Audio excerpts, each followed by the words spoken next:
Има ли опасност за безбедноста на Македонија доколку мигрантите почнат да се враќаат назад?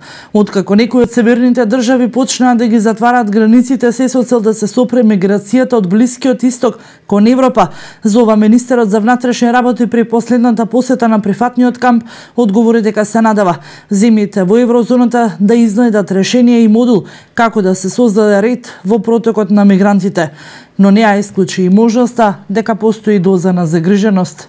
Секако дека има загриженост кај нас, бидејќи затварањето на границите према север значи редукција или забавување на процесот на движење на мигрантите, но јас сум убеден дека нема да можат на тој начин да ги запрат овие процеси и дека сепак ќе мора конзистентно европско решение да се бара за решавање на овие проблеми.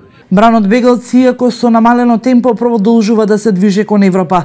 Близу 90.000 мигранти со потврда транзитирале низ Македонија. Од железничката станица информираа дека со 4 специјални возови биле превезени околу 2800 мигранти, а утрово заминале 800 мигранти од прифатниот камп кај Гевгелија. Од Меѓународниот Црвен крест соопштија дека според нивната евиденција од Гевгелија за Табановце вчера заминале околу 4500 мигранти. Во прифатниот камп во Гевгелија биле згрижени додека чекале да бидат евидентирани и во тој период биле поделени пакети со храна и вода, 200 кебиња и 200 кебаници за дожд. Медицинските екипи на Црвениот крест вчера интервенирале 668 пати на лице место без потреба од болница.